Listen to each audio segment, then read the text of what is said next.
To start off this inner work series, I want to invite you on a journey with me as we pioneer through the fields of consciousness together, all in hopes that you understand your internal system just a little bit more. It makes your healing process just a little bit lighter. And we'll be pioneering the fields with leaders who have been in the field for decades. I'll be introducing one book per video, and within each one of these books, I'll give a different technique.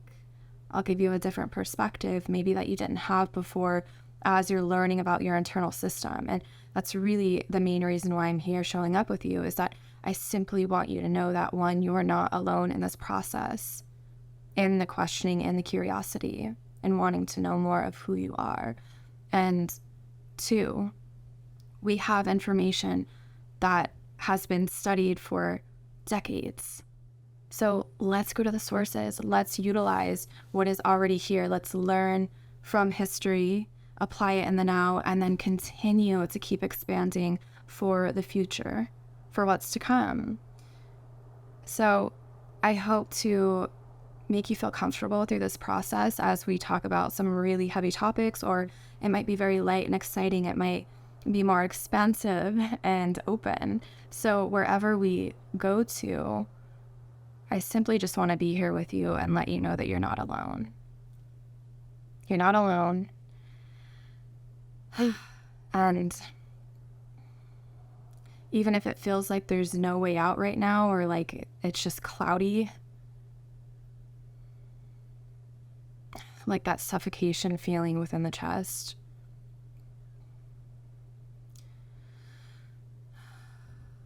the way, God, this is so cliche, but it's coming through so strong in my heart space, is literally, sometimes we don't even understand that the way out of this density and the darkness, the chaos within us, is being the hero and the heroine to your own journey, and really having courage in doing this work and showing up for yourself and supporting yourself. And I know that these words may sound very la-la, or they may sound, marshmallowy, but it's true.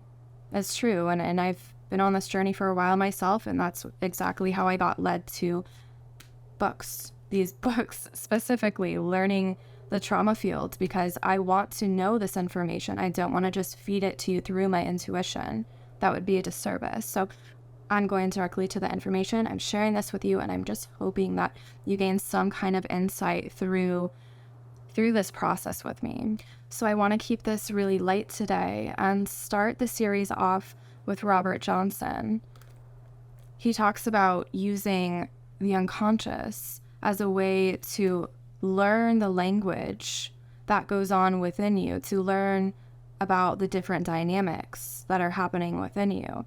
And he says dreams and active imagination are two ways in which it's more of a practice that you can implement so that you can learn the different energy systems. But what I would love to get into with this work, before we just jump into the different practices, is to know the dynamics of your unconscious mind. And I feel like that's really important before you begin to dive really deep into your psyche, into your healing process, because if you're wanting to heal specific parts of you, specific energies within you, then you have to know where to look, but you also have to be very mindful of the energy which you will tap into. So, and what I mean by that is your conscious mind, your egoic persona, your kind of comfort zone, is everything that's within this circle. Everything within this circle is your ego construct. And this is everything that you know and that you've accepted within your life. It's very safe for you. So the unconscious energy is everything outside of that. And it's vast. Imagine how big that is. That's why they say it's the oceanic unconscious. But everything that resides out there, that is still an aspect of you. So as you travel in to your healing journey and you want to know more of who you are, you want to understand what's happening, be aware of the power of the unconscious. Be aware of how vast it is, and know that you might not always have the answers when you're conversing with the unconscious. Things might not make sense to you. And to be honest, they're really not supposed to right away. the beauty within this work is to keep your palms open and allow things to unfold over time. Yes, have an intention that you want to heal, that you want to work on certain aspects, but allow it to unfold, because the moment that you set a goal or you have a specific outcome for yourself, for a certain part that you're trying to understand, is the moment that you could potentially block that energy from continuously gifting you to its fullest potential. So it's important to keep it really open, allow things to come in as they will, build a relationship with these different energy systems, and then keep it open for contemplation, right? That is the magic within this work, is seeing how much energy you can hold and allowing that to stay as open as possible for new things to continue to come in and gift you with just beautiful messages and transformations. So with that awareness that the unconscious is so powerful and that it should be respected as you begin to work with it, let's just get into its language and the language that it brings forward for you.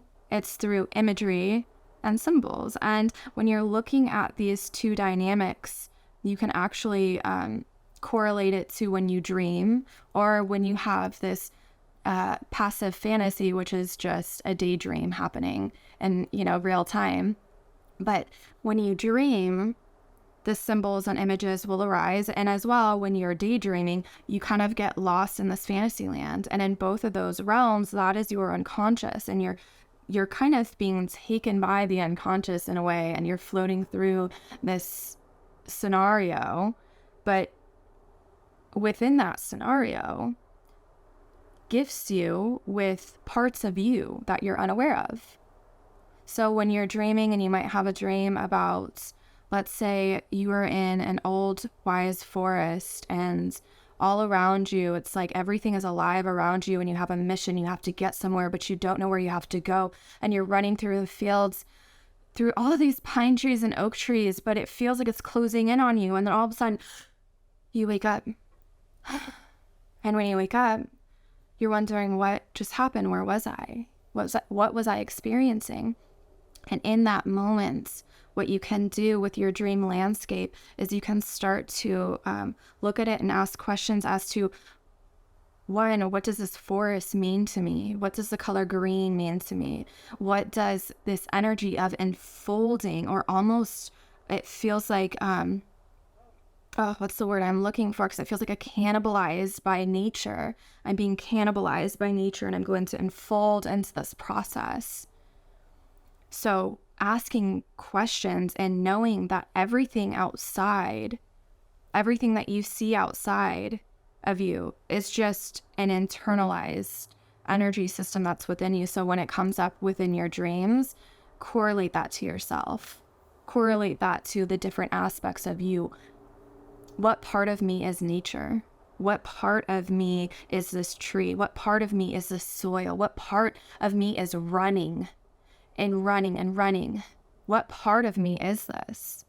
So that's within dreams, and a way that you can learn the language is to tap into that specific energy system and apply it to you, to your inner dynamic and what you might be experiencing. What are you healing through right now, and why is your dream bringing that up for you? Now, when it comes to daydreaming, or what Johnson calls is passive fantasy, because I just love the language. I love learning language because I had a really hard time in school. The school system completely failed me as the type of child that I was. So now I'm actually diving into books for the first time in my life. And it's learning the language is like, I just want to, it's beautiful. So can you see how somatic I am with my work? So when you tap into passive fantasy, or when you become aware of the fact that you're daydreaming, what you can do in that scenario is actually become aware that you just had a daydream. And the practice that he uses is called active imagination.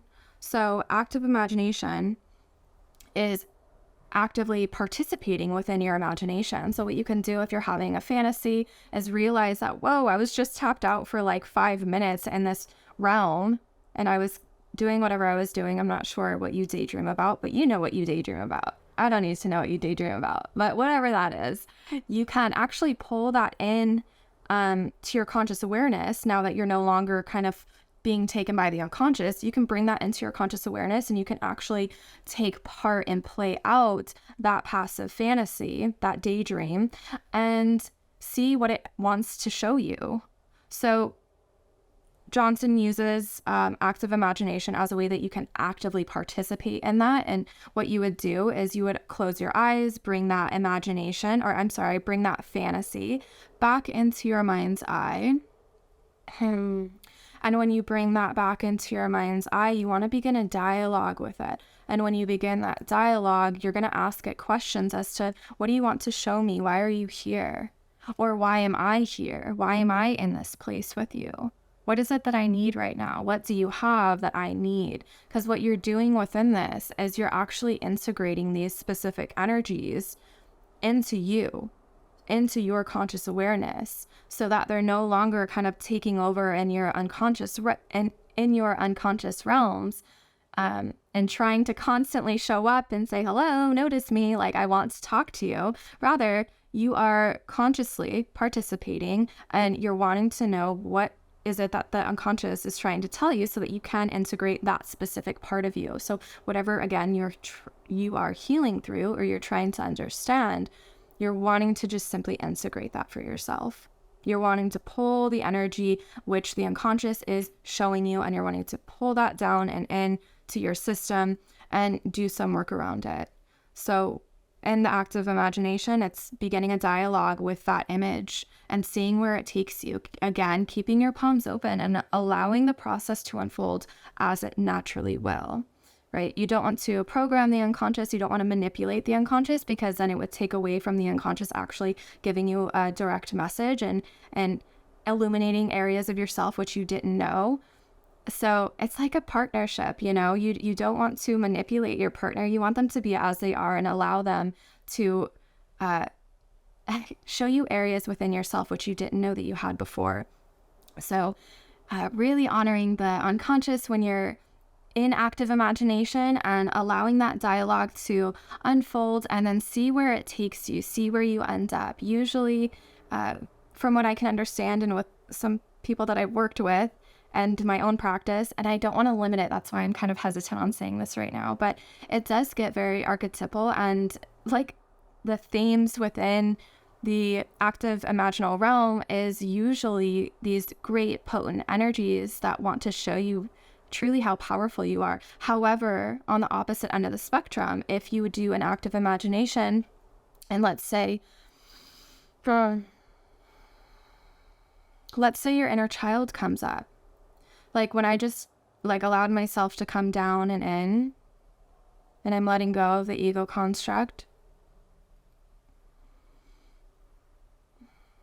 Yeah, I'm getting an image right now of my inner child, and she's holding her teddy and her blankie, and I can already feel what the energy system is. I've been here before with her, in a way that she's just very shy, and I've had a really hard time creating this YouTube series, so I'm sure she would illuminate a certain area within myself that I might need to integrate. So the spectrum is vast, right? When you're doing active imagination, you might be a king slaying dragons and having your own kingdom, or you might go to your inner child that is really trying to call you forward and needs your support, your assistance. So again, it's the unconscious realm that is truly, it's a messenger trying to help you as you're going through this healing journey, and you're trying to understand more of who you are, more of the characters within your system.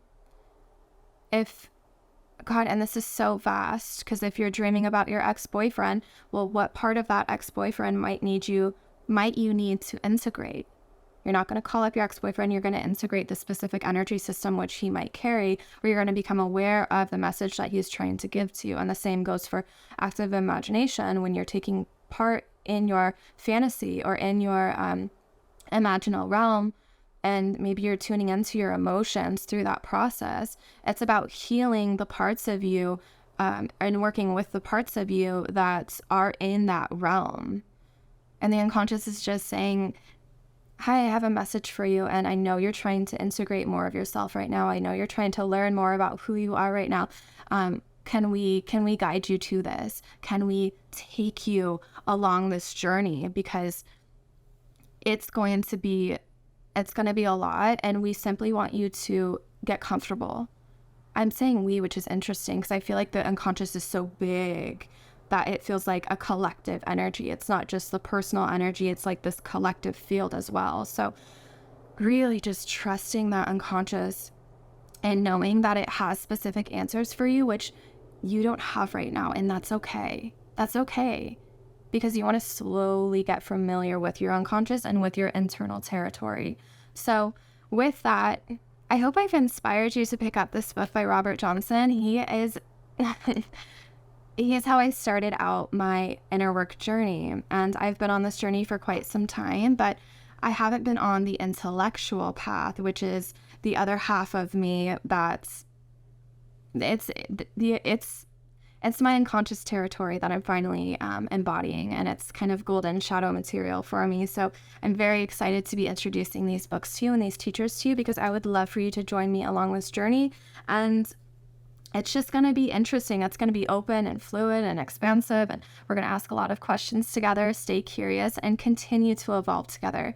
I want this process for me, for my own creation, and this to go really, really, really slow, because that's the way that I learn and receive information, and that's the way that I would love to take you with me. It doesn't have to be instant gratification. We can enjoy this process together. So that's what I hope to do. One book per video, one teaching per video, one thing that resonated with me. Maybe you'll get a story.